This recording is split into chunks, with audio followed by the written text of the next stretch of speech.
ভাবা যায় 1336 সালে এই বিল্ডিংটা নির্মাণ করা হয়েছে। আসসালামু আলাইকুম, আমি তারিফুল ইসলাম। তারিফুল 24 ইউটিউব চ্যানেলের পক্ষ থেকে আপনাদেরকে জানাই স্বাগতম। আপনাদের জন্য নিয়ে আসছি আজকে একটা ইন্টারেস্টিং ব্লগ। এতদিন আপনাদেরকে আমি বিভিন্ন রাজবাড়ি, রাজপ্রাসাদ দেখাইছি, কিন্তু আজকে আপনাদের সামনে নিয়ে আসছি এমন একটি বাড়ি, সেটা হচ্ছে 690 বছর আগে আমাদের বর্ধনপাড়ায় একজন কন্ট্রাক্টর এই বাড়িটি করেছিল। তিনি একজন বিখ্যাত কন্ট্রাক্টর ছিলেন, তার নাম হচ্ছে মোহাম্মদ ওয়াহেদ আলী মিয়া। আর এই যে মসজিদটা দেখতে পাচ্ছেন, বর্ধনপাড়া শাহে মসজিদ, আর এই মসজিদটাকেও সারেংবাড়ির মসজিদ বলা হয়। এই বাড়িটাকে এখন সারেংবাড়ি বলা হয়। এই যে দেখতে পাচ্ছেন পারিবারিক কবরস্থান, এই কবরস্থান থেকে একটু আগাই গেলেই এখানে অজুখানা, মসজিদটারই একটা অংশ। তার সামনে এই যে দেখতে পাচ্ছেন বড় যে কবরটা আছে, এই কবরটা হচ্ছে মোহাম্মদ ওয়াহেদ আলী মিয়ার কবর। উনি মারা যান 1344 সালে। মৃত্যুর সময় ওনার বয়স ছিল 60 বছর। চিন্তা করেন, মাত্র 60 বছর বয়সে উনি এমন একটা বাড়ি করে গেছে, যে বাড়ির জন্য আজও পর্যন্ত মানুষের মুখে তার নাম আছে। বাড়ির সামনে এই মসজিদটি বর্ধনপাড়া শাহে জামি মসজিদ। এই মসজিদটি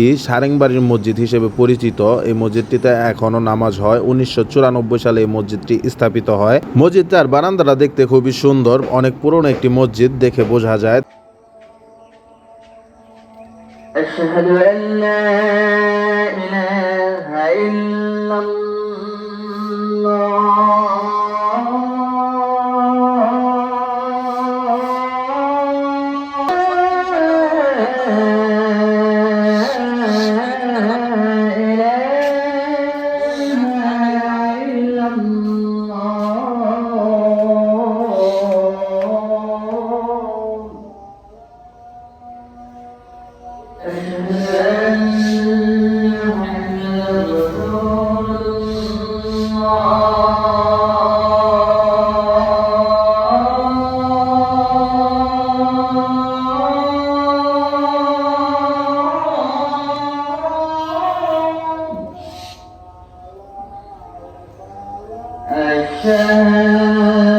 এটি হচ্ছে ওয়াহেদ মঞ্জিল, বর্ধনপাড়া।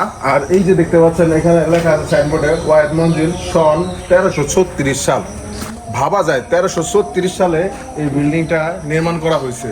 এটা হচ্ছে গেট। আসলে ভিতরে যাওয়ার উপায় নাই, আমি আসলে ভিতরে যেতে পারতেছি না, আপনাদেরকে দেখাতে পারতেছি না। তবে বাইরে থেকে দেখে বোঝা যায় যে বাড়িটা আসলে কতটা সুন্দর। যদিও এটা কোনো রাজপ্রাসাদ নয়, একটা কন্ট্রাক্টরের বাড়ি, তবে তিনি একটা রাজার মতো বাড়ি করেছেন। আর তার চিন্তা ভাবনাটাও হয়তো তিনি আরও অন্যান্য কোনো রাজার বাড়িও করেছেন, যে কারণে তার চিন্তা ভাবনা এমন ছিল যে নিজের বাড়িটাও একটা রাজপ্রাসাদে রূপান্তর করবে। আর সবচেয়ে বড় কথা হচ্ছে 690 বছর আগের এই বাড়িটি এখনও পর্যন্ত এত সুন্দরভাবে আছে এখানে। এই বাড়িটাকে এখন সারেংবাড়ি বলা হয়। বর্ধনপাড়া সারেংবাড়ি বললে এক নামে মানুষ চিনে। এত সুন্দর একটি বাড়ি আমাদের নবাবগঞ্জে আছে, এটা আসলে আমাদের জন্য একটা গর্বের বিষয়। আপনারা যদি এই বাড়িটা চিনে থাকেন বা এই বাড়িটাতে কখনো গিয়ে থাকেন, অবশ্যই কমেন্টে জানাবেন।